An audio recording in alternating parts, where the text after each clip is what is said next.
karena saya juga pernah dapat kiriman dari keputusan Robitoh ya sendiri yang menyatakan keturunan Wali Songo bawahnya itu tidak masykuk, diragukan. Itu bukan Robitoh, itu diedit oleh Bahar bin Smith. Wah, itu saya sudah tabayun langsung ke Robitoh, saya pegang surat aslinya. Dan kemarin sudah dibahas itu. Oh, iya. Dan asal itu orang tahu, ana mulai sekarang udah gak mau bahas masalah nasab. Kenapa? Ketika nasab ini awal kali muncul, ana orang pertama yang ngelawan. Tetapi ana berjuang ngelawan mereka nih, perampok-perampok nasab, ngelawan mereka semua. Ana yang lawan, tapi dari golongan habaib sendiri yang nusuk ana dari belakang. Ada para bajingan-bajingan Yaman, ada bajingan-bajingan yang Yaman, bajingan-bajingan Yaman yang menumpang cari makan. Wahai bajingan-bajingan Yaman, kalau kalian tidak nyaman tinggal di Indonesia, silakan kalian keluar dari negara Republik Indonesia. Kembalilah kalian kepada negeri kalian di Yaman sana. Jangan membuat kegaduhan di negara Nyai ini. Ya bajingan-bajingan Yaman ini silakan tinggalkan Indonesia. Gampang. Kadrun kombok ya tahu fakta gitu. Orang Cina, orang Amerika, orang Eropa yang kaya-kaya itu tidak kenal habaib. Gak dapat karomah habaib. Mereka menjadi negara-negara hebat. Nah, yang habibnya banyak nih Yaman Selatan tuh. Kenal Habib, orang Habib, udangnya Habib. Negaranya miskin, negaranya hancur, negaranya termiskin di dunia, terbodoh di dunia. Terus karomahnya Habib di mana? Karomahnya siapa itu yang Abu Bakar apa yang kemarin datang ke Indonesia apa gitu? Kok mau-maunya aku minum air bekasnya habaib itu? Ya kok selamanya kan begitu, kalau mau cari kaya, cari selamat dunia akhirat itu ya pakai otak, pakai belajar, bukan minta-minta karomah habaib, karomahnya habaib.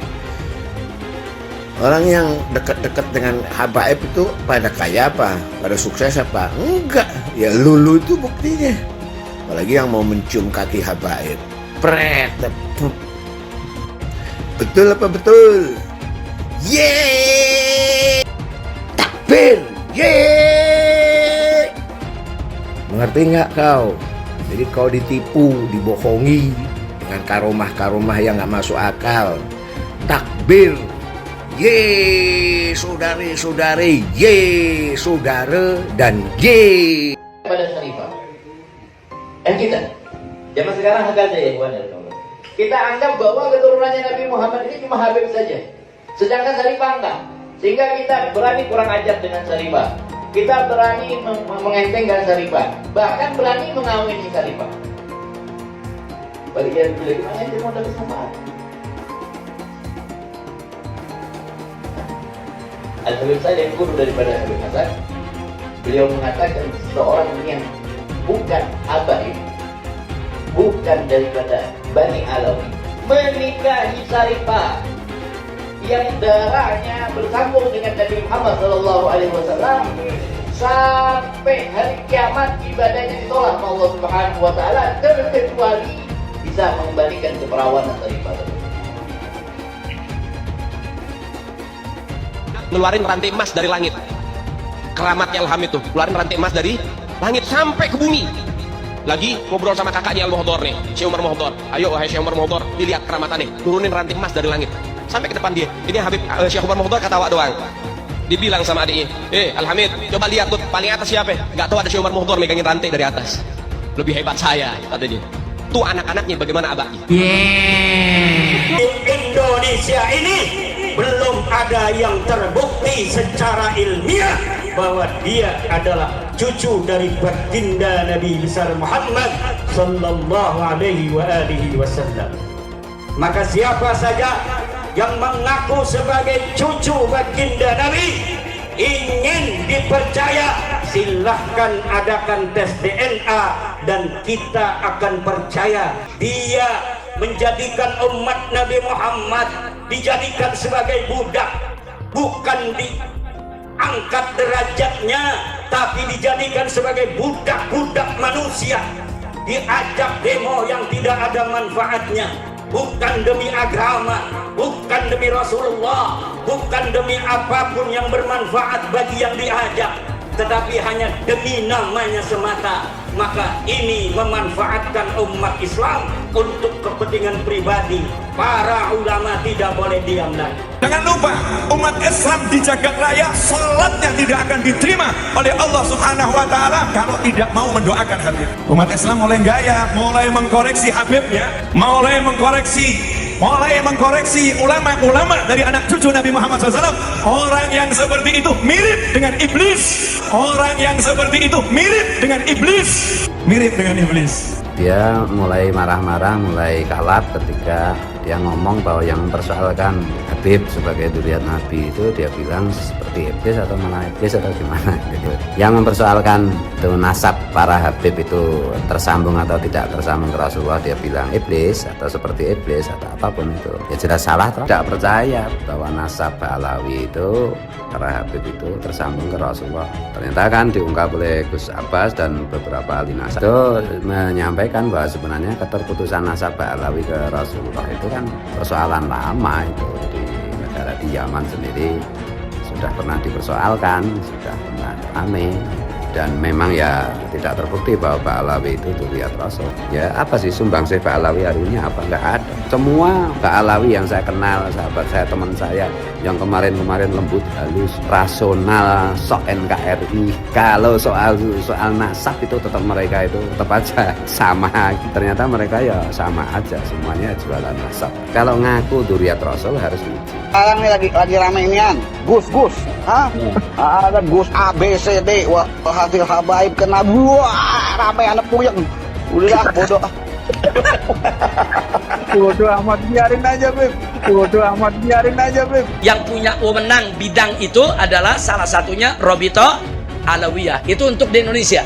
Nanti di Afrika ada juga seperti Robito, di India ya juga seperti Robito. Jadi para ulama baik habaib maupun bukan habaib sejak lama bekerja sama untuk menjaga kemurnian daripada nasab para keturunan Nabi Muhammad Sallallahu Alaihi Wasallam.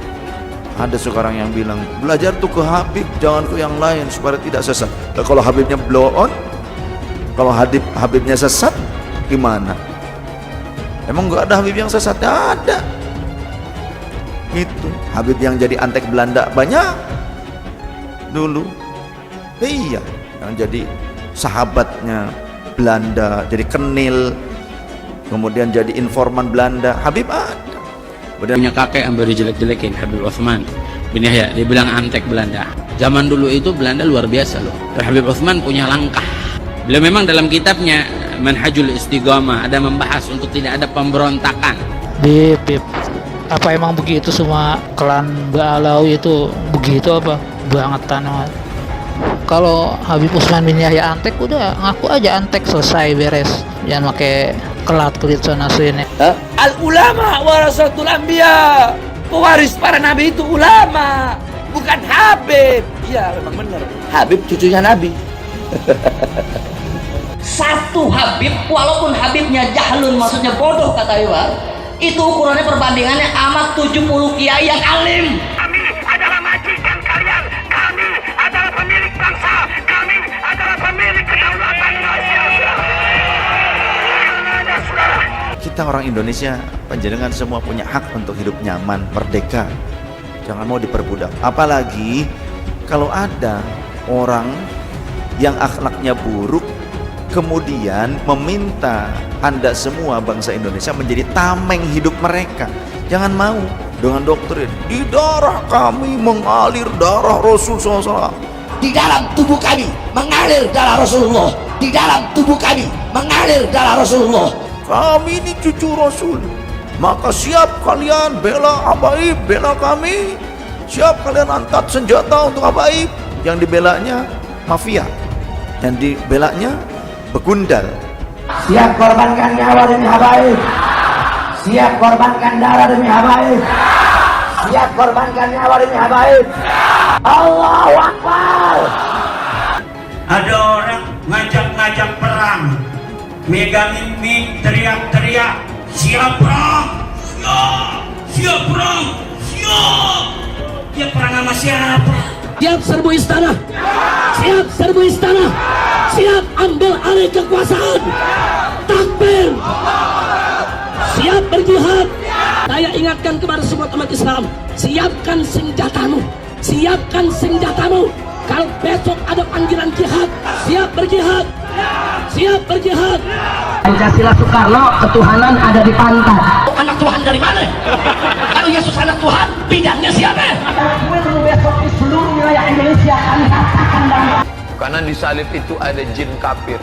Karena di salib itu ada jin kafir. Karena di salib itu ada jin kafir. Haleluya. Kepalanya ke kiri apa ke kanan? Kepalanya ke kiri apa ke kanan? Kita percaya salib itu lambang mulia, bukan jin.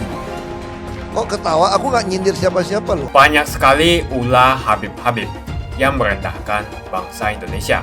Warga yang pribumi dikatakan sebagai budak oleh Habib dari Yaman. Cek dulu dong apakah kamu memang Habib asli.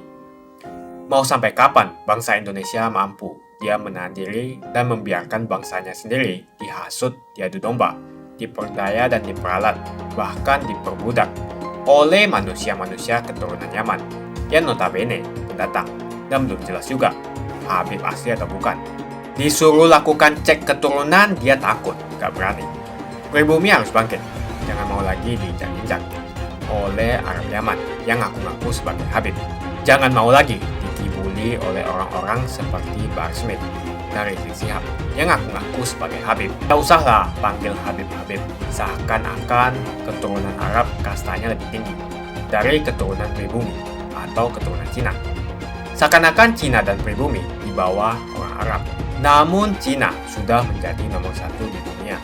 Dan saya percaya Indonesia akan menjadi negara maju dengan mayoritas pribumi. Seharusnya Arab Yaman harusnya belajar dari negeri Cina. Seperti kata kitab suci, belajarlah sampai negeri Cina. Para habaib, kau harus bertobat. Kenapa? Supaya tidak masuk neraka jahanam. Karena kami pribumi punya banyak karomah. Kenapa kau harus bertobat? Karena kau telah menghina pribumi dengan menyebut pribumi ahwal, tidak sekufu, tidak sederajat. Karena derajat pribumi itu jauh lebih besar daripada, jauh lebih tinggi daripada kamu. Karena kami ini zuriyah Kanjeng Nabi Muhammad. Sedang kau itu adalah zuriyah Tuan Takur, keturunan India. Jadi kau bertobat dengan ucapan-ucapanmu yang menyebut kami itu ahwal. Kami pribumi itu mempunyai banyak karomah. Karomah kami itu adalah mensejahterakan orang lain, ya.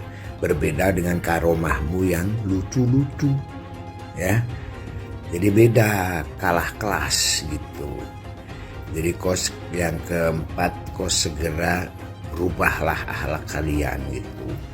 Jadi kok jadi jangan sombong, jadi orang yang ulet dan sebagainya dan sebagainya, sehingga kau dalam berbisnis akan mampu bersaing dengan kami yang pribumi dan para saudara kita Tionghoa. Oke? Aduh, nih si imigran ini tuh gak punya perasaan apa lu ya? Masih aja si Asegaf, si Idrus itu berceramah gitu tentang kemuliaan nasab mereka gitu. Kita ini ahwal gak boleh kawin dengan anak perempuan mereka. Kan gue tersinggung gitu. Dibilang gak sekupu, dibilang gak sederajat demi membela mempertahankan darah Kanjeng Nabi. Justru sebaliknya. Justru seharusnya anak-anak perempuanmu itu disuruh kawin dengan pribumi. Agar apa? Agar darah Kanjeng Nabi itu tersebar di mana-mana. Kan enak, kan asik. Semua orang menjadi berjuriyah Kanjeng Nabi, bukannya dimonopoli oleh sukumu aja. Kan sialan kan, gue setiap saat itu denger viti-viti gue itu tidak sekufu, tidak boleh nikah dengan anak perempuanmu dengan alasan menjaga darah Kanjeng Nabi. Justru darah Kanjeng Nabi itu harusnya disebarkan ke seluruh umat manusia agar umat manusia itu menjadi zuriat Kanjeng Nabi. Justru harus disebarkan agar apa? Agar semua umat manusia itu merasakan mempunyai darah Kanjeng Nabi. Begitu harusnya kalau berpikir positif, bukan mengahwal-ahwalkan, bukan tidak sederajat-sederajatan. Itu pikiran picik gitu. Itu yakin itu karena apa? Pasti kau bukan keturunan Kanjeng Nabi, karena picik pikiran kamu. Kalau keturunan Kanjeng Nabi kayak Wali Songo ya disebarkan gitu, mereka berasimilasi nikah dengan para pribumi baik perempuan maupun laki-lakinya. Dengan demikian umat manusia pribumi merasakan dirinya sebagai zuriat Kanjeng Nabi. Nggak kayak lu pelit, jadi kau pasti bukan turunan Kanjeng Nabi karena kelakuanmu kayak gitu, tinggi hati dan congkak dan sombong. Maka Tuhan membuka semuanya, ternyata kau adalah 48% berdarah India. Jadi kau lebih tepat menjadi zuriat Tuan Takur, bukan zuriat Kanjeng Nabi, karena darah Arabmu cuma 3,4%. Jadi kalau kau setiap saat memamer-mamerkan nasabmu gitu ya, memuliakan dirimu, itu menyinggung perasaan orang lain.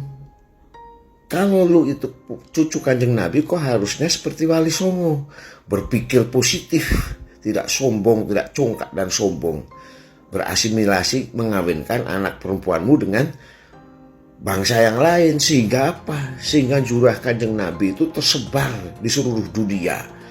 Kan lebih keren gitu kalau semua umat itu adalah zuriat Kanjeng Nabi, bukan dimonopoli seperti itu. Itu adalah akal licik, akal busuk, sombong dan congkak, dan pasti dari keturunan yang bukan Kanjeng Nabi, turunan Tuan Takur.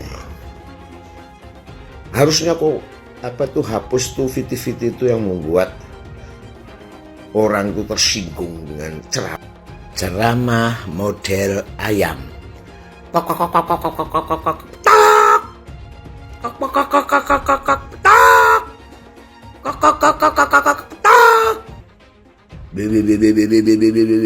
Betul, saudara.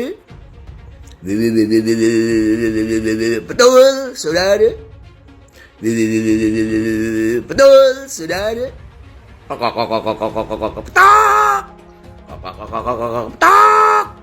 Masih Gaf Idrus masih aja fitinya beredar yang mengatakan dirinya mulia, nasabnya mulia, sehingga mereka bercerita bahwa orang-orang pribumi tidak boleh nikah dengan anak perempuannya demi menjaga nasabnya. Ini adalah pikiran negatif. Cucu Kanjeng Nabi kok negatif thinking? Harusnya tidak demikian seperti Wali Songo, positive thinking. Justru Wali Songo itu berasimilasi dengan pribumi. Anak-anak perempuan lakinya dinikahkan dengan pribumi. Agar apa? Agar zuriat Kanjeng Nabi menjadi banyak. Sehingga agama akan dipertahankan oleh orang banyak. Tidak seperti koko tuh negatif thinking gitu. Mengahwalkan pribumi, tidak sekufu, tidak sederajat, sehingga tidak boleh menikah dengan anak perempuanmu. Itu kan negatif thinking. Negatif thinking. Jadi zuriat Kanjeng Nabi makin sedikit, tidak banyak. Coba kalau zuriat Kanjeng Nabi jutaan, ratusan juta, dia akan menjaga Islam dengan baik, dengan kuat gitu. Karena keturunan Kanjeng Nabi menjadi banyak, bukan dipersempit oleh elu. Itu menunjukkan bahwa kau itu bukan turunan Kanjeng Nabi, sebab kau itu negatif thinking, sombong, congkak. Untungnya Tuhan tidak tidur, sehingga kau dibuka sekarang bahwa dengan tes DNA-nya Najwa Shihab ketahuan bahwa 48% kau bergenetika Asia Selatan atau India. Jadi kau lebih tepat menjadi zuriat Tuan Takur, bukan zuriat Kanjeng Nabi. Darah Arabnya cuma 34%. Ya itu menjadi logik kalau kau itu negatif thinking kepada orang. Kau itu menjadi sombong, congkak dan eksklusif. Harusnya nggak kayak gitu. Seperti Wali Songo itu. Wali Songo itu positive thinking. Karena beliau adalah keturunan Kanjeng Nabi, maka mereka menyebarkan darahnya kepada orang lain dengan menikahi anak-anaknya dengan pribumi, baik perempuan maupun laki. Itu yang kemudian disebut asimilasi. Dengan demikian maka zuriat Kanjeng Nabi itu menjadi banyak, menjadi jutaan. Sehingga dengan jutaan zuriat Kanjeng Nabi maka agama Islam akan lebih mudah dipertahankan. Bukan kayak lu gitu, eksklusif gitu. Mengahwal-ahwalkan pribumi, mengharamkan pribumi untuk menikah dengan anak perempuanmu. Itu negatif thinking gitu. Itu jelas menunjukkan kau itu bukan cucu Kanjeng Nabi. Kalau seorang cucu Kanjeng Nabi itu ya kayak Wali Songo, positive thinking, menyebarkan Islam dan menyebarkan genetikanya yang membawa genetika Kanjeng Nabi itu untuk disebarkan, ditularkan kepada seluruh umatnya. Oleh karena itu mereka berasimilasi dengan pribumi, mengawinkan anak perempuan dan laki-laki mereka dengan pribumi. Dengan demikian zuriat Kanjeng Nabi menjadi jutaan. Dengan demikian maka mempertahankan agama Islam menjadi kuat karena zuriat Kanjeng Nabinya menjadi banyak. Bukan kayak engkau negative thinking, eksklusif, sombong, congkak. Tidak boleh mengawinkan anak perempuanmu dengan pribumi. Itu negative thinking, congkak, sombong. Tidak kontraproduktif. Justru zuriat Kanjeng Nabi itu harus diperbanyak sebanyak-banyaknya agar Islam ini makin tegak. Seperti Wali Songo. Tuhan tidak tidur sehingga kedok kau itu terbuka. Tidak mungkin menjadi zuriat Kanjeng Nabi dari sisi darah. Dari sisi kelakuan juga demikian. Congkak, sombong, rakus, egois. Contohlah Wali Songo. Dia menikahkan anak perempuan maupun lakinya dengan pribumi dengan tujuan agar zuriat Kanjeng Nabi menjadi banyak, menjadi jutaan dan pengawal agama Islam akan menjadi banyak dan kuat. Itulah positive thinking dari Wali Songo. Tidak seperti kau. Betul apa betul? Betul. Sebelum kita membahas tentang Bahar Smith, Rizik Syihab, dan Abdul Somad, terima kasih banyak buat kalian yang sudah like dan subscribe. Saya mau tanya, sebutkan apa sih yang membuat kalian senang dengan mereka? Apa sih kelebihan mereka? Apakah kalian senang dengan hujatan-hujatan mereka? Tuliskan opini kalian di kolom komentar. Banyak sekali ulah Habib-Habib yang merendahkan bangsa Indonesia. Apalagi ada Habib-Habib lain yang menghina pribumi. Sebut saja Habib Anies Alatas yang di atas mobil komando di depan jamaahnya sambil meneriakkan mikrofon teriak-teriak, "Kami adalah majikan kalian. Kami adalah pemilik bangsa. Kami adalah pemilik kedaulatan," ucap si Habib Hanif. Coba cek dulu keturunan si Habib Hanif ini. Dia ngaku-ngaku Habib. Apa betul dia keturunan Nabi? Hanif Alatas ini sudah merendahkan pribumi. Seakan-akan derajatnya di atas pribumi. Habib-Habib ini sering sekali menggelar aksi unjuk rasa yang dinamakan sebagai aksi bela rakyat. Rakyat yang mana yang kamu bela? Lagian tujuan dari demo itu untuk mendesak Presiden Jokowi untuk turun dari jabatannya. Yang jelas dalam video tersebut, Hanif Alatas meneriakkan bahwa dia adalah majikan. Warga yang pribumi dikatakan sebagai budak oleh Habib dari Yaman. Cek dulu dong apakah kamu memang Habib asli.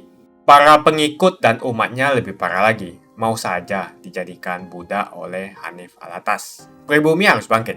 Jangan mau lagi diinjak-injak oleh Arab Yaman yang ngaku-ngaku sebagai Habib. Saya mengajak para pribumi untuk bangkit.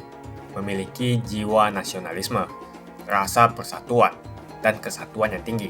Jangan mau lagi dikibuli oleh orang-orang seperti Bahar Smith dan Rizik Syihab yang ngaku-ngaku sebagai Habib. Kebangkitan pribumi ini merupakan langkah untuk mengajak rakyat Indonesia memiliki kesadaran agar mampu memperjuangkan Indonesia untuk tidak menjadi budak bangsa lain, terutama Arab Yaman. Orang-orang seperti Bahar dan Rizik Syihab, mereka ngaku-ngaku sebagai Habib.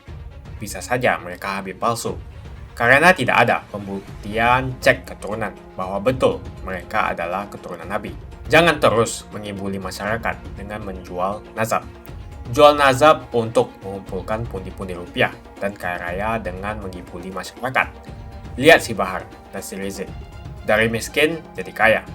Bahar Smith yang dulunya tidak punya mobil sekarang mempunyai banyak koleksi mobil-mobil mewah. Kalau mobilnya dijual semua, mungkin mencapai hingga puluhan miliar. Yang menjadi pertanyaan, apakah dia membayar pajak? Lalu dari mana penghasilan miliarannya itu? Dengan ceramah dan menjual ayat, si Bahar Smith bisa membeli mobil mewah yang harganya miliaran. Coba cek pajaknya. Apakah dia membayar pajak? Tidak pantas seorang mengaku cucu Nabi, tetapi kelakuannya tidak ada kesopanan sama sekali. Ada juga murid dari Bahar Smith yang mengatakan satu Habib bodoh sama dengan 70 kiai alim. Mau sampai kapan bangsa Indonesia mampu dia menahan diri dan membiarkan bangsanya sendiri dihasut, diadu domba, diperdaya dan diperalat, bahkan diperbudak oleh manusia-manusia keturunan Yaman yang notabene pendatang dan belum jelas juga Habib asli atau bukan. Disuruh lakukan cek keturunan dia takut, gak berani. Berani tidak mereka yang ngaku Habib itu lakukan tes untuk membuktikan mereka betul keturunan Nabi? Kalau para Habib tidak berani melakukan tes, jangan disanjung-sanjung.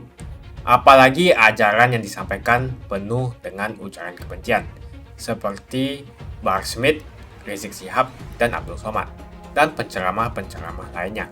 Tak usahlah panggil Habib-Habib, seakan-akan keturunan Arab kastanya lebih tinggi dari keturunan pribumi atau keturunan Cina. Seakan-akan Cina dan pribumi di bawah orang Arab. Namun Cina sudah menjadi nomor 1 di dunia. Dan saya percaya Indonesia akan menjadi negara maju dengan mayoritas pribumi. Seharusnya Arab Yaman harusnya belajar dari negeri Cina. Seperti kata kitab suci, belajarlah sampai negeri Cina. Begitu saja opini saya hari ini. Tuliskan opini kalian tentang Bahar Smith, Rizik Syihab, dan Abdul Somad di kolom komentar. Jika kalian setuju dengan pendapat saya, ayo tekan like di video ini. Dan bagikan video ini ke teman dan family Anda, supaya mereka semua mengetahui tentang informasi ini. Tekan tombol subscribe dan bunyikan lonceng notifikasi supaya kamu tidak ketinggalan